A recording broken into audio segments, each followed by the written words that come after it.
Cześć, witam wszystkich serdecznie w kolejnym odcinku z serii Expert Talks Redagate. Ostatnio dużo poświęciliśmy tematyce LinkedIna i w ogóle budowie marki personalnej. Mówiliśmy też o finansach korporacyjnych i o tym, jak je uzdrawiać. Na dzisiaj wracamy do wątku dawno nieporuszonego, czyli do logistyki. Stąd w studiu mamy Pawła Łoteckiego, eksperta właśnie w supply chain. Dzień dobry, witam serdecznie. Cześć Pawle, super, że udało nam się dziś spotkać. Zacznijmy może troszeczkę o twojej dotychczasowej ścieżce kariery, tak? No bo analizując twoje CV widzimy z jednej strony firmy bardzo produkcyjne, przemysł, ale również takie koncepty biznesowe, można powiedzieć Q-commerce'owe, oparte stricte na logistyce. To prawda, supply chain jest moją pasją i moją domeną, ale zawsze identyfikuję siebie jako inżyniera. Jestem inżynierem z wykształcenia, jestem inżynierem z charakteru. Studiując na Politechnice Wrocławskiej miałem tą przyjemność, że kadra dydaktyczna to byli ci ludzie, którzy później zakładali Lean Enterprise Institute, także zawsze też przedstawiam i definiuję siebie jako linowca, znowu także z charakteru. A jak zacząłem swoją karierę zawodową, optymalizowałem sporo procesów produkcyjnych i logistycznych po to, żeby z czasem optymalizować głównie procesy logistyczne, a także szerzej cały supply chain.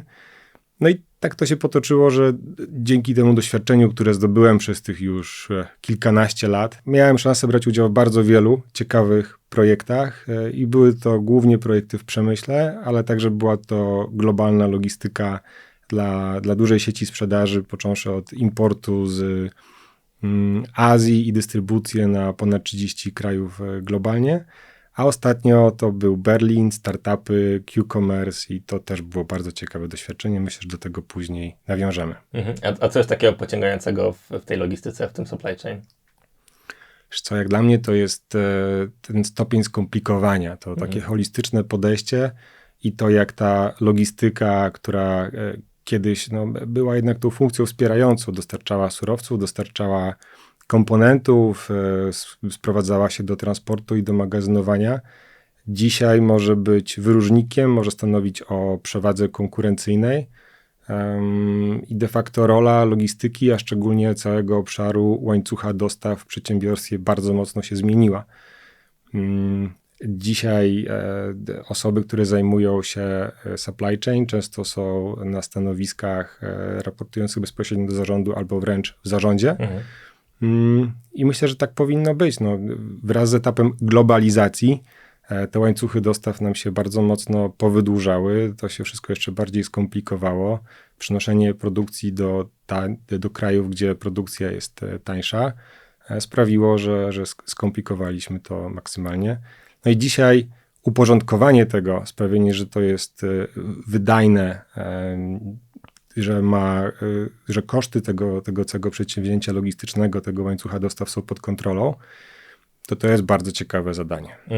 No właśnie, a propos tego zadania, powiedziałeś, że logistyka jest takim obszarem, który decyduje o konkurencyjności firmy, wręcz takim kluczem tej konkurencyjności. To tak troszeczkę o maśle maślanym, co jest kluczem tego klucza, czyli w jaki sposób osiągnąć w ogóle taką efektywność w logistyce i po prostu być właśnie konkurencyjnym dzięki supply chainowi. To myślę, że jest równie skomplikowana odpowiedź, jak skomplikowane są łańcuchy dostaw.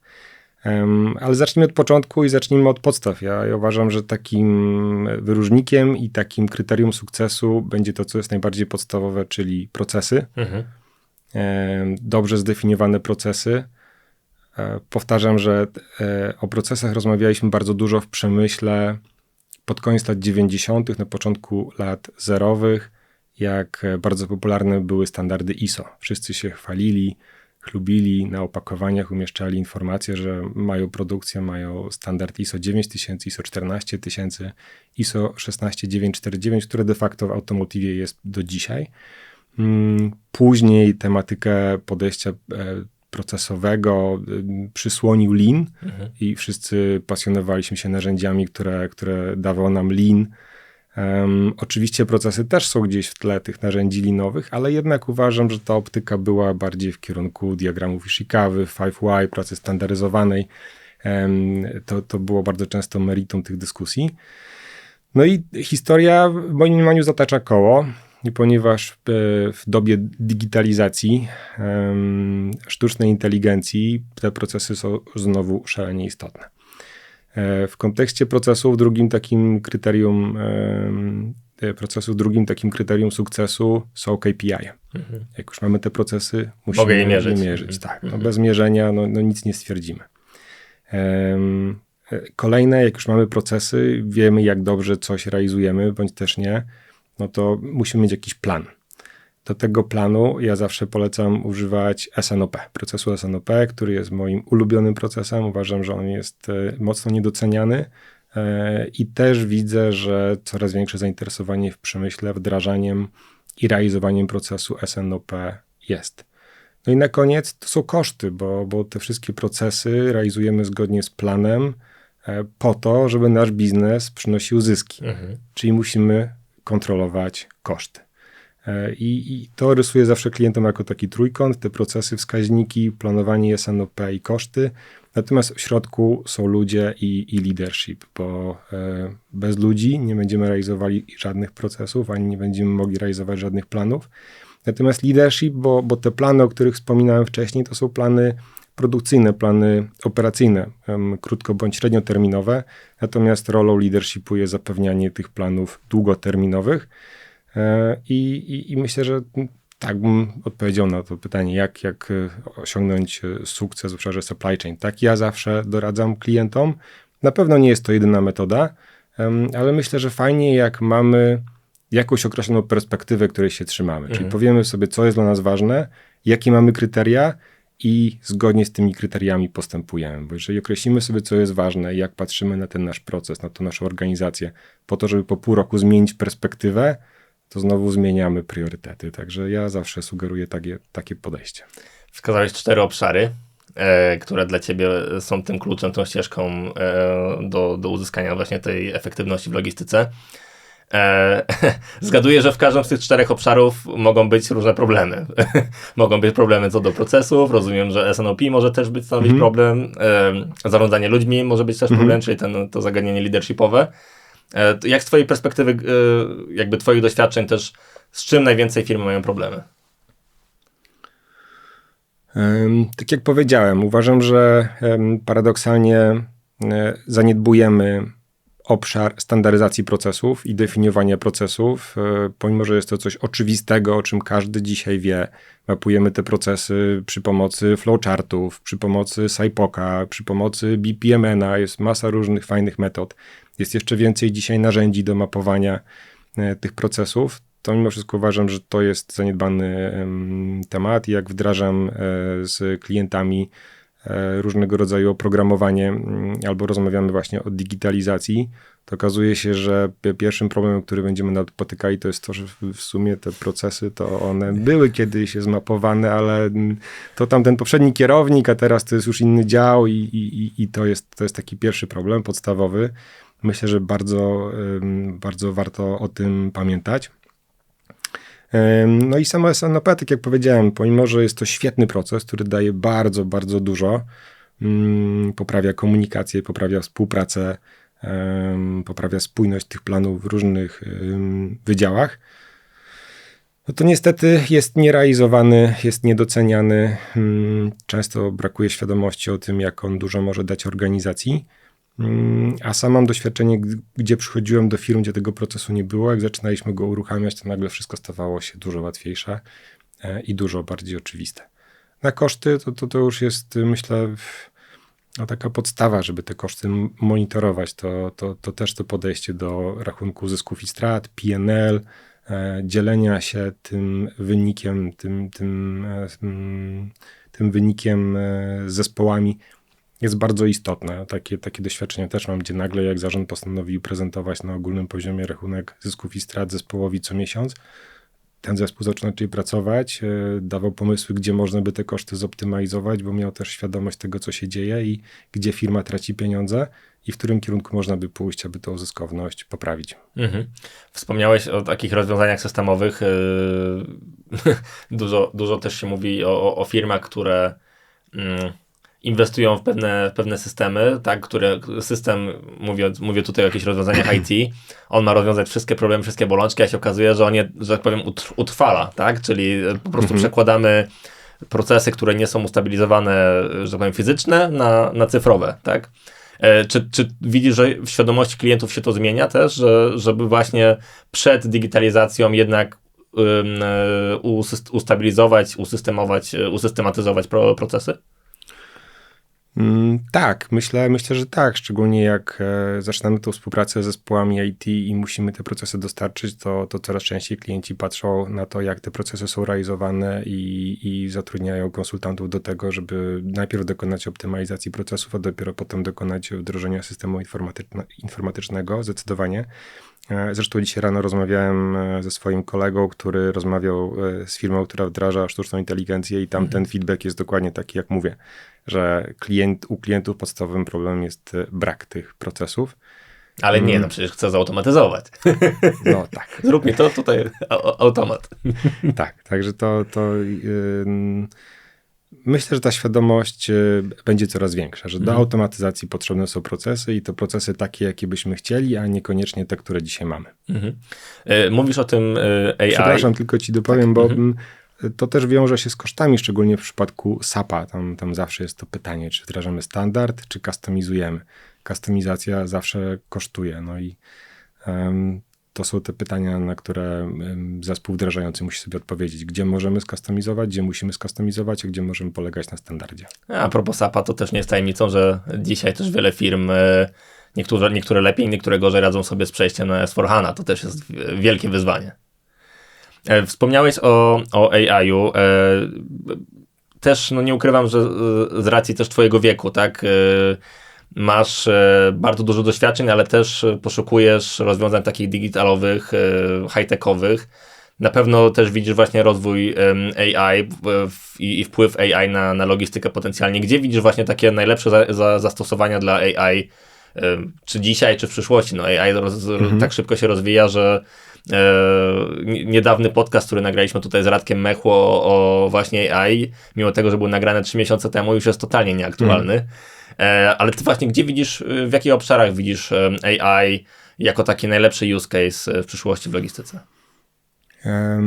Może zacznijmy od tego, zanim przejdziemy do AI, wróćmy do automatyzacji, bo automatyzacja w logistyce jest już od dłuższego czasu. Takim dobrym przykładem mogą być wózki systemowe, tak zwane AGV, które automatycznie odbierają towar z jednego miejsca i same po jakiejś linii indukcyjnej, czy jakkolwiek inaczej za pomocą sensorów jadą do innego miejsca i ten towar tam zostawiają. Także to już jest coś, co się dzieje, co się działo.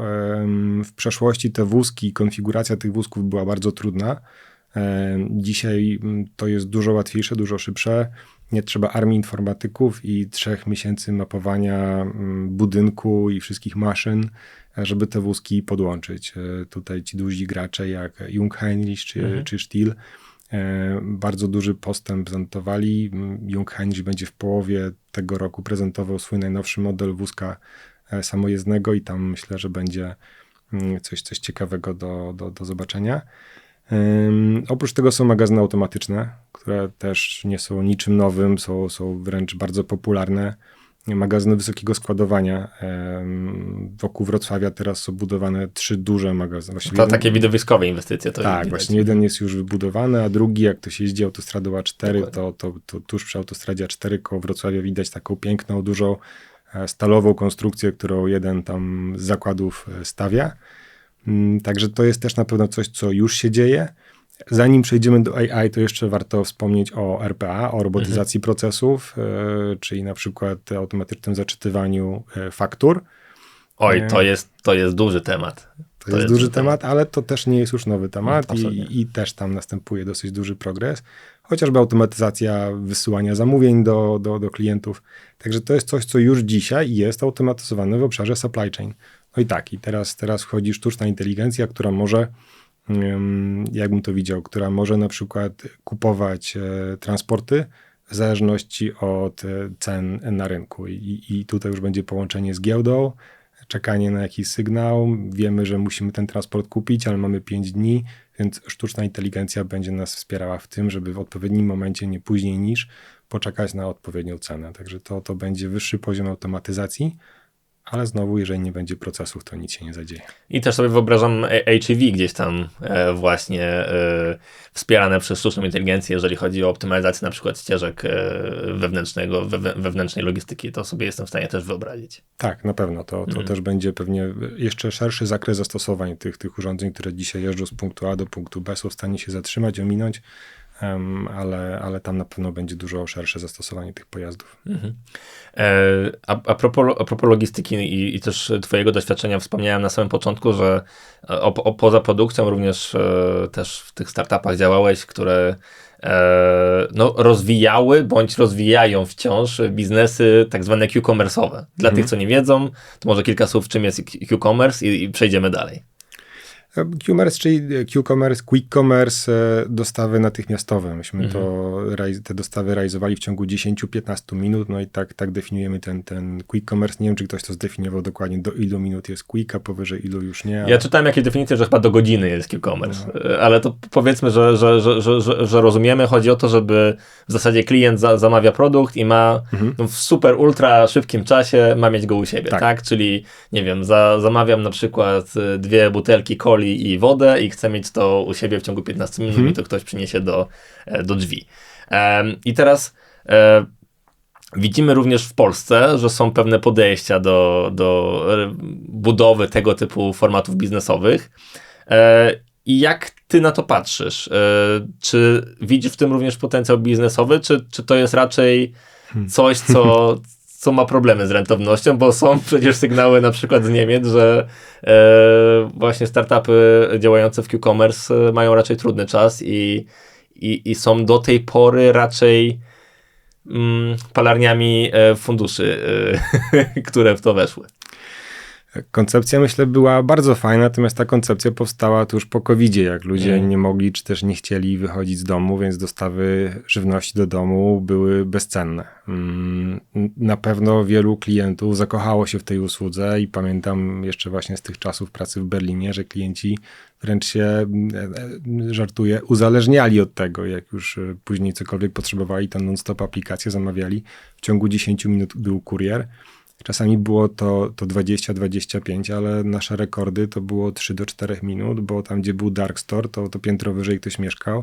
Po prostu ktoś mu przynosił z tego dark store'u i to był takie, gdzie ten feedback klienta był, że jesteście niesamowici. W 4 minuty ktoś mi dostarczył zakupy do domu. A czas pickingu był do 1,5 minuty, także to prawda. Wejść potem po schodach to był moment. Koncepcja na pewno... ciekawa. No bo brzmi to sexy, tak? Atrakcyjnie. Tak, ale było tam sporo problemów. Głównym problemem była wartość koszyka. Klienci zamawiali mało. Pamiętam taką ulubioną reklamę, jak mama wraca do domu, dziecko jest mocno nie w humorze, pada propozycja naleśników, ale nie ma mleka. I ta mama taka szczęśliwa, że ma tą usługę Q-commerce, zamawia mleko, to mleko w ciągu 10 minut jest dostarczane do domu, no i może zrobić naleśniki temu dziecku. Myślę, że bardzo, bardzo takie obrazodajne porównanie, ale tak było. Natomiast na dostawie jednego mleka trudno jest zarobić, jak masz wszystkie koszty operacyjne tego kuriera, picking. No i samo mleko jeszcze też i ta cena też musi się zgadzać dla tej. Więc average basket value było bardzo niskie. Biorąc pod uwagę, że sprzedawaliśmy mało w danym koszyku, tych dark store'ów nie było tak dużo, bo w tym pierwszym biznesie, w którym pracowałem, było ich kilkanaście, w tym drugim już było więcej, bo w Gorillas mieliśmy ponad 80 dark store'ów w Niemczech, ale tam mieliśmy organizację w 11 krajach. Natomiast mimo wszystko te wolumeny zakupowe nie były tak duże, żeby móc wywalczyć nie wiadomo jak dużą marżę, a jednocześnie konkurencją dalej były regularne supermarkety, bo nikt nie chciał zapłacić za to mleko jakiejś ultra premium ceny. Także z tej perspektywy myślę, że niestety była to ciekawa przygoda dla założycieli, dla tych, którzy byli właścicielami tych startupów i dostawali setki milionów euro od inwestorów, ale to się nie udało, aczkolwiek w jakimś tam stopniu działa dalej. Jest startup niemiecki Arrive, który sprzedaje dobra luksusowe. O właśnie, i czy to nie jest właśnie to miejsce, gdzie jest to miejsce na tą marżę? I myślę, że to może być taka nisza, gdzie faktycznie jak ktoś kupuje coś za za kilkaset euro, to nawet gdybym miał zapłacić za tą dostawę kilka czy kilkanaście euro, to dla niego nie będzie problem, ale doceni to, że za 15 minut ktoś przyjedzie do domu i mu to przywiezie. Czyli na przykład chcę się oświadczyć, poszukam pierścionka. Nie myślałem o tym, ale tak, to taka impulsywna decyzja, nie wiem, może lepiej, żeby to nie było Q-commerce dla jubilerów. Ale jeszcze pomyślałem o takim modelu, że Q-commerce może nie jest takim konceptem, który będzie generował biznes, ale może będzie dla takich regularnych biznesów narzędziem do wiązania z sobą klienta, tak? Czyli może nie będzie korem biznesu, ale czymś, co po prostu tego klienta do mnie przeprowadzi albo będzie go przy mnie trzymało. Czy widzisz może w tym aspekcie jakiś taki zastosowanie dla Q-commerce'a? Bo też widzimy w Polsce, zresztą rozmawialiśmy o tym przed wejściem, że już też kilka firm na tym Q-commerce może nie się przejechało, ale się przejeżdża aktualnie. Ja myślę, że to pewnie miałoby szansę i prawo bytu jako usługa premium. Czyli jesteś w jakiejś krytycznej sytuacji i faktycznie potrzebujesz coś i chcesz, żeby ktoś ci to przywiózł do domu w ciągu 15 minut, pół godziny. 15 minut to jest nierealne, bo faktycznie, żeby tę usługę realizować na terenie Warszawy, czy Wrocławia, czy Krakowa w ciągu 15 minut, to musiałbyś mieć te zapasy i kurierów przynajmniej w 5 czy w 10 lokalizacjach, no bo nawet jakbyś miał tą usługę premium, jeden magazyn w Warszawie, to ja dzisiaj wjeżdżając do Warszawy, przez samą Warszawę jechałem prawie 40 minut. Także może nie w 15, ale w godzinę za jakąś cenę premium ktoś mógłby dowozić. To jest pewnie szansa dla niektórych sprzedawców. A w Polsce też działają tego typu dostawcy, natomiast to już nie jest Q-commerce. To jest bardziej sprzedaż produktów żywnościowych przez internet. W Polsce warto wspomnieć o Frisco, którego jestem fanem. Uważam, że to jest bardzo fajna marka. Najbardziej szanuję ich za to, że oni zaczęli w 2006, w 2008 roku, więc oni zaczęli jeszcze zanim całe to Q-commerce i ci wszyscy inni gracze w ogóle pomyśleli. W momencie, jak zacząłem pracę w Berlinie i analizowałem ten rynek polski, to okazało się, że Frisco, to już było 2-3 lata temu, zbudowało fantastyczny, zautomatyzowany magazyn w Warszawie. Oni tam mieli dosyć spory zastrzyk gotówki. Najpierw pan Sobiesław Zasada, potem fundusz MCI zainwestował, także myślę, że tam fajna firma do tego, żeby obserwować. Zresztą też widzę ich na swojej ulicy regularnie. Ja nie, przyznam się, że nie, ale na pewno moi sąsiedzi kupują, bo właśnie te dostawy można łatwo zaobserwować i te auta w miastach jeżdżą. Jest też Firtel Market, czyli właśnie taki marketplace, który dostarcza i obsługuje lokalne piekarnie, lokalnych usługodawców, producentów. Wiem, że ten koncept też w Polsce działał dosyć długo. Nie wiem, jak dzisiaj Firtel sobie radzi, ale była to bardzo ciekawa koncepcja. A na świecie jest Piknik. To być może ty z Niemiec kojarzysz. Oczywiście kojarzę, tak, jak najbardziej.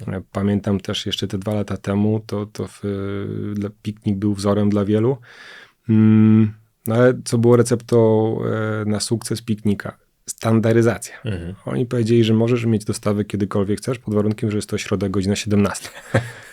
Bo oni patrzą, że mają taką trasę, to mają takie capacity, twój adres pasuje, że tam jest ten kurier co tydzień w środę o 17 i jeszcze mają jakieś capacity, żeby cię do tej trasy dodać. Alternatywnie mogło się okazać na przykład, że ty nie jesteś wzdłuż trasy, więc mogłeś się zapisać na listę klientów oczekujących w firmie Piknik i dopiero jak iluś twoich sąsiadów czy osób z tej okolicy się zapisało, był jakiś minimalny wolumen do obsługi, wtedy dopiero ta trasa jest uruchamiana. No i oczywiście tam jest też duży poziom, bardzo wysoki poziom automatyzacji, nowoczesne magazyny i też pamiętam, że mapy GPS dla kierowców były wyjątkowo skrupulatnie uzupełniane, gdzie się zatrzymać, gdzie są progi zwalniające. Także to było coś, co pozwalało na to, że te dostawy były przez klientów doceniane, były bardzo mocno na czas. Także te koncepty dostawy żywności były, są, jeżeli chodzi o Polskę też dzisiaj, bo Lisek App działa w Polsce, też wiem, że jeszcze do niedawna działał. Natomiast jeżeli chodzi o rynek niemiecki, to co? To Foodpanda po pół roku działalności została zamknięta. Do dzisiaj pamiętam ten telefon, jak szef do mnie dzwoni i mówi, że słuchaj Paweł, będziemy zamykali biznes. Ja przyjmując tą pracę wiedziałem, że to jest startup, ale sprawdziłem, że za plecami tego startupu jest Delivery Hero.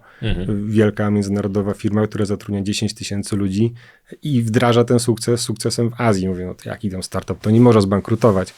Także jak po 6 miesiącach szef zadzwonił, że jest tam grube kilkaset milionów euro, żeby w kolejnym roku ten biznes rozwijać i zarząd postanowił, że zamykamy i odpisujemy to jako stratę, to byłem zdziwiony. No i później przeszedłem do Gorillas i tam właśnie odpowiadałem za 11 krajów, za 10 krajów w Europie, jeden i Amerykę.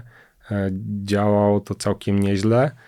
Koncepcja założyciela było too big to fail. On miał nadzieję, że to już będzie tak duże, będzie tam tak dużo gotówki zainwestowane, że inwestorzy i rynek nie pozwolą temu upaść. No, było duże, ale mimo wszystko Gorillas upadła. Niesamowity startup, bo od zera, od jednej lodówki i roweru założyciela do 11 krajów, to jest w 2 lata, to jest spektakularny sukces. Do wyceny na poziomie 3 miliardów euro. Natomiast ostatecznie Getir kupił Gorillas za 300-400 milionów euro, także dużo poniżej tych astronomicznych 3 miliardów. Myślę, że świetność Q-Commerce jest już za nami, ale na pewno to doświadczenie, które tam miałem, to był bardzo, bardzo ciekawy okres. No chyba, że wchodzi Amazon, cały na biało, same day delivery. Może to nie jest godzinka, ale też wiem, że właśnie pracują nad optymalizacją tras w tym kontekście, żeby tych jak najwięcej klientów tego samego dnia być w stanie obsłużyć, więc może to jest klucz, że jednak budujesz pozycję rynkową, powiedzmy, w ramach jakiegoś tam normalnego serwisu i potem jak już wszyscy z tego rynku uciekają, no to wtedy wchodzisz cały na biało. Może to jest właśnie taka strategia, tak. Chyba że Q-Commerce odrodzi się, jeżeli będą dostawy realizowane, nie wiem, dronami, czy jakimiś innymi robotami, które nadejdą. No nie wiem, może jakaś technologia, która by się pojawiła i miała ponownie zrewolucjonizować ten rynek. Wiesz, tych alternatyw jest dużo. Ja wspieram ten koncept, gdzieś tam w samochodach bagażnik ci się otwiera i możesz zostawić przesyłkę klientowi w jego samochodzie w momencie, jak on jest w pracy czy w domu. Ale tak na poważnie to też kibicuję Inpostowi, bo uważam, że sukces w Polsce odniesie niesamowity. Wielkie Pokazali, brawa, że można tą dostawę zoptymalizować. Bardzo wielu z moich znajomych ceni sobie dostawę InPost i z różnych powodów wręcz preferuje dostawę InPostu niż dostawę kurierską. Także no myślę, że alternatyw jest sporo, a dostawy żywności do paczkomatów też nie są niczym nowym. Są paczkomaty z kontrolowaną temperaturą. De facto można te zakupy zamawiać. Myślę, że to jest mindset. To jest to, co powiedziałem, że ci klienci, którzy korzystali z Q-Commerce, zachłysnęli się tym i później się uzależnili, co chwilę coś tam zamawiali.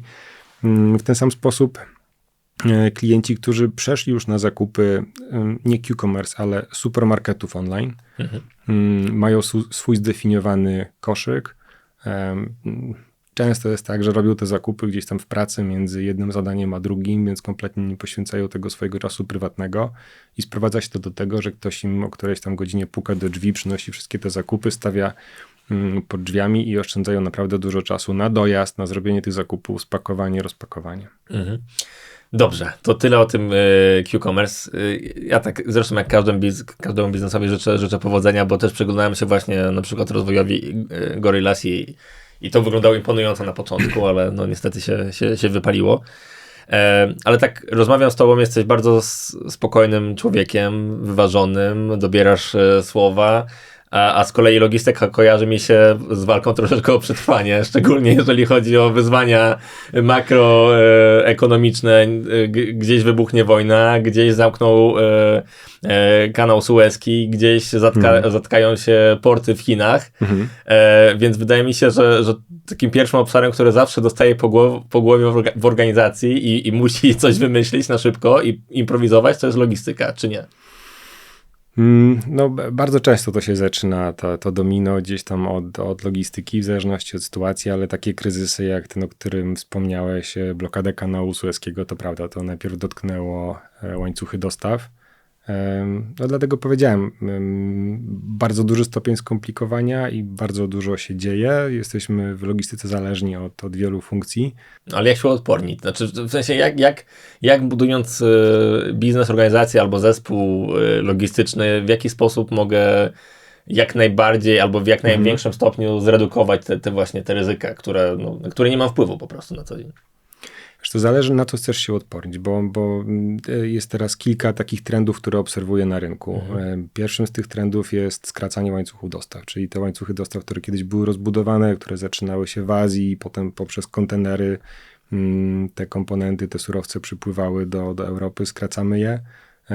Po wnikliwych analizach TCO, Total Cost of Ownership, pokazuje się, że summa summarum ten lokalny dostawca europejski czy też polski wcale nie wychodzi o tyle drożej niż chiński, czy jakiś odległy, a daje dużo większe poczucie bezpieczeństwa, dużo większą elastyczność. Także skracanie łańcuchów dostaw, deglobalizacja. Zresztą pamiętamy kanał Suezki, ostatnia sytuacja się powtórzyła na Morzu Czerwonym i znowu te kontenerowce były opóźnione.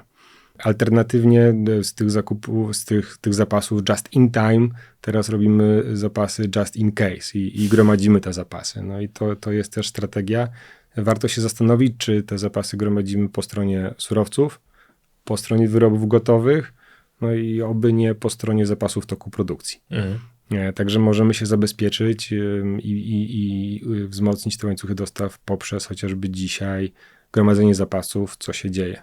Możemy wzmocnić łańcuch dostaw poprzez ograniczenie kosztów, przez co poprawę cash flow, czyli gdzieś tam ograniczamy te zapasy, uwalniamy gotówkę i być może inwestujemy ją w taki sposób, że wzmacniamy firmę. Ja widzę też jeszcze jedno bardzo duże zagrożenie w obszarze supply chain. To są pracownicy, którzy przyjechali do nas za wschodniej granicy. W kontekście? W bardzo wielu firmach stanowi to grube kilkadziesiąt procent pracowników produkcyjnych, pracowników fizycznych. O komunikację? Chodzi o komunikację? Nie, chodzi mi o to, że mamy nadzieję, że ten pokój na wschodzie nastąpi, no i musimy zakładać, że przynajmniej część tych osób będzie chciała wrócić. A, w tym kontekście. Jeżeli z tych kilkudziesięciu procent wróci 10, 20, 30%, no to będzie bardzo duży problem na wielu liniach produkcyjnych, wielu centrach dystrybucyjnych.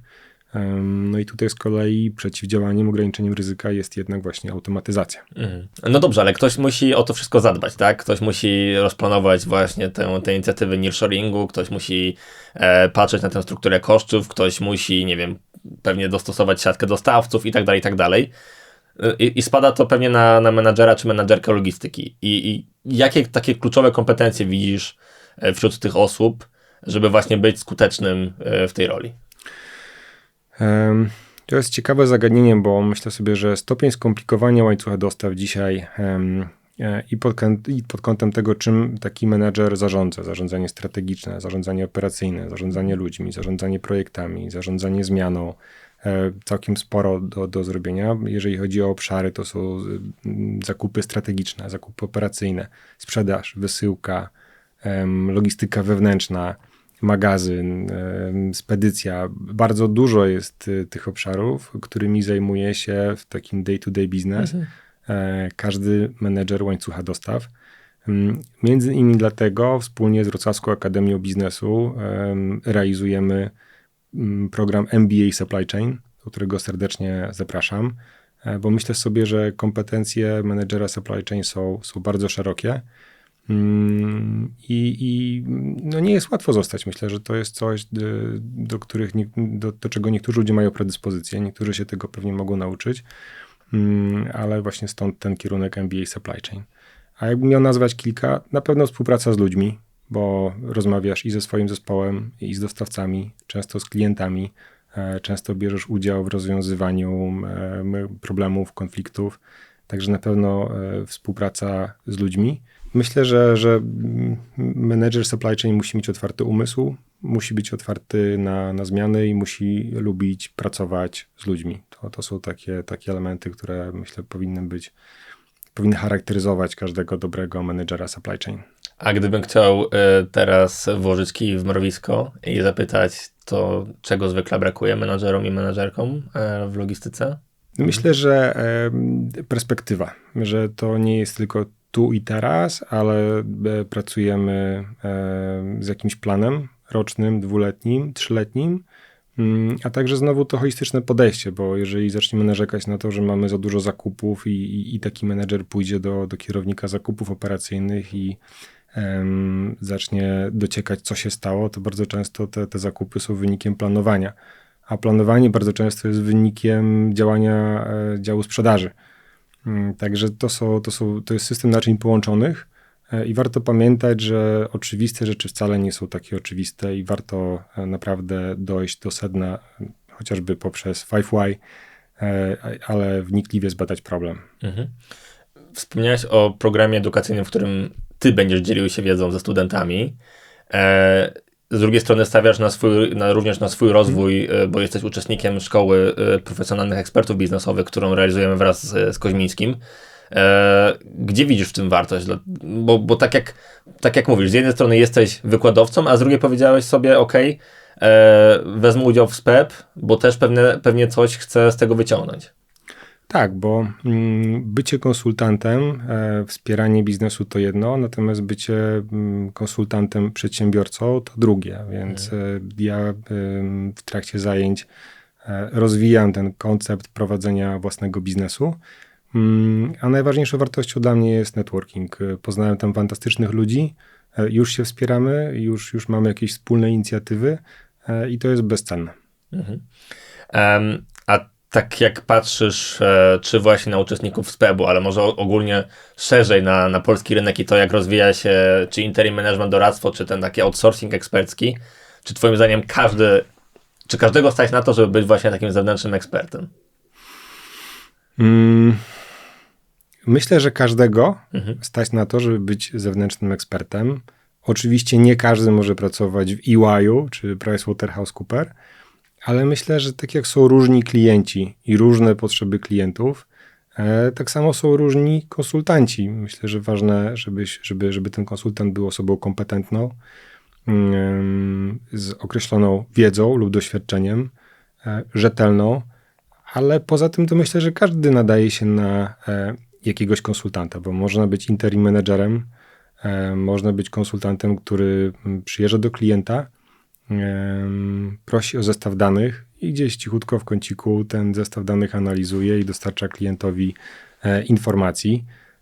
A można być konsultantem, który przyjeżdża, porywa zespół, zarządza wielką zmianą, jest showmanem, który organizuje olbrzymią zmianę w firmie. Także myślę, że każdy, kto chce spróbować, kto myśli, że odnalazłby się w takim biznesie, to pewnie znajdzie szansę dla siebie. Są też chociażby konsultanci wewnętrzni w ramach korporacji. Można zacząć od takiego konsultingu. Pawle, dziękuję bardzo za tę rozmowę. Bardzo mi było miło. Cieszę się, że w końcu udało nam się porozmawiać. To też zdradzę, że to jest nasze pierwsze spotkanie live, także też bardzo się cieszę. Jak ciebie znaleźć, Pawle, poza tym, że współpracujemy w ramach Redegate? Jesteś też dostępny jak na LinkedInie? Gdzie jeszcze na pewno poprzez LinkedIn albo omnisolutions.pro, także zapraszam do kontaktu. Zdarzało mi się już nieraz umówić z osobami, których nie znam, na kawę online i te kontakty mam do dzisiaj, także jeżeli ktoś chciałby kontynuować albo poruszyć jakiś wątek w szczególe, to serdecznie zapraszam. Dzięki serdeczne, a was jak zawsze zachęcam do dzielenia się feedbackiem i do następnego. Dzięki. Dziękuję.